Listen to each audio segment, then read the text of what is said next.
Hello students, today's topic is class member functions. Okay, we all know that a class is a collection or encapsulation of data and functions. Okay, so in this class we will discuss what are these member functions, how are they declared and all. Okay, now class member functions can be defined in two ways.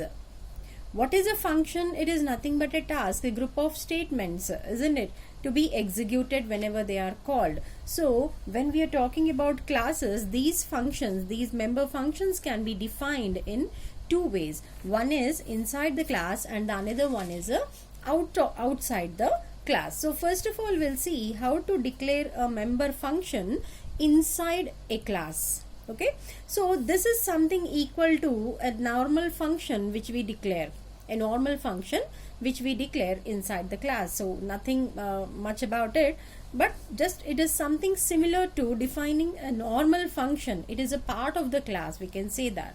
And the syntax goes like this: the return type of the function, return type, that is what is output, what type of data is this going to return, that one, followed by the name of the function, followed by list of arguments if any, and the body of the function. This is how the syntax goes. And if I write it inside a class, how it will be? What did I say? A class is a collection of data members and member functions, isn't it? So here I have a class named employee. In this one I have some data members. What are the data members here? ID, name, age and salary are the data members. And I have method here. I have some methods here. I have taken two methods here. One is get data and another one is put data. Okay, if you observe here, the class declaration is opened here. The class declaration is opened here, but I did not close it here because the class declaration is not yet completed. Okay, so in this previous page I have just defined some data members, and now we are going to talk about some member functions. Now we will be giving public, private or protected access specifiers before writing these methods, right? Then I have two methods here. One is get data and another one is put data. Once I am done with this, finally I have closed the class declaration. Okay, means our get data and put data methods are a part of my class declaration only. What is this get data doing? Get data, I have written some code here, means when I call this function, what should happen? This code has to get executed. What is it doing? Enter employee ID, enter employee name, employee age, employee salary. It has to accept all this data and keep it with it. Then what is put data doing? Put data also have some task for it. What is the task? It has to display whatever is stored in ID or name or age or salary. Okay, now coming to the main section, employee. What is this employee? Employee is the name of the class. For that I have created a object. Okay, object dot method, object dot member function. Now check with the output. When I said get data, e dot get data, why did I use e here? Because get data is a part of which class? Employee class. Get data is a part of employee class, isn't it? So employee class object is e, so e dot get data. When I say this, what happens? The control from here will go to get data method, and what happens there? The code related to this one will be executed. What is the code written there? So here the output goes something like this: enter employee ID, right? Employee ID, suppose some 1 2 3 4. Okay, so ID is 1 2 3 4. Now then what is there? enter employee name. So enter employee name. Okay, then suppose I gave some Ram, then what is there? Enter employee age. So enter employee age. Suppose I have given some 25. What is stored in age now? 25. Then we have enter employee salary.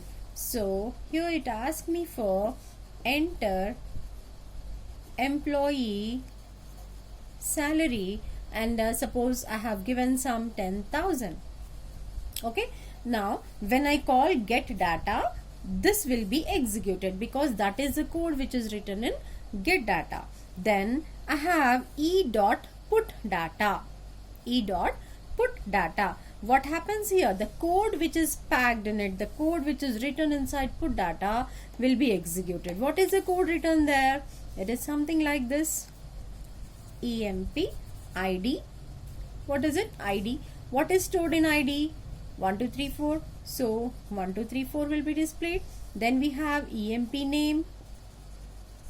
EMP name. Okay.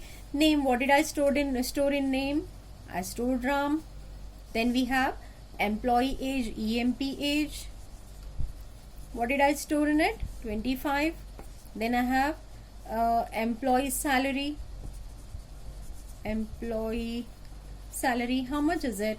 It is 10,000, and the output will be like this. Okay. Now on the other hand, this is one method of writing member functions. If you observe here, get data and put data are written inside the class declaration. This is the class termination.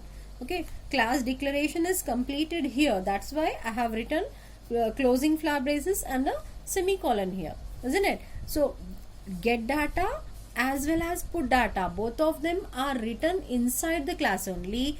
The function or the method is also defined here only. Okay, now observe the another case where the member functions are defined outside the class. The member functions are defined outside the class. If you observe here, the member function declaration will be inside the class, but definition will be outside the class using a scope resolution operator. Using a scope resolution operator. What is that one? This is it. Okay. So what did I say? In this case, when you are defining member functions outside the class, then in such a case, the member function have to be declared inside the class, but the definition will be defined outside the class. Okay, that is about the difference between defining a function, member function inside the class and outside the class. So when you are defining it inside the class, there is no much difference. It is just a part of the class, that's it. But when you are defining it outside, what you have to do is, first of all, you need to declare whatever methods belong to that class. Then later on, you can write it outside the class, or you can define or you can assign the task to it outside the class as well. Okay. Now observe the syntax here. Return type, name of the class followed by scope resolution operator, name of the member function followed by list of arguments. Here you need to write the class name because you are telling the compiler that this function belongs to me. This function belongs to this class. That's why I need to include this class name followed by scope resolution operator and function name followed by list of arguments. Then we have the body of the function. We'll take an example and discuss the same. So if we take the same previous example, in the previous case, what did we do? If you observe, I have packed everything within the class only in the previous case. But how did I do? I have written data members as well as member functions and their declarations within this class only, their definitions within this class only. But if you observe here, the class declaration is terminated here.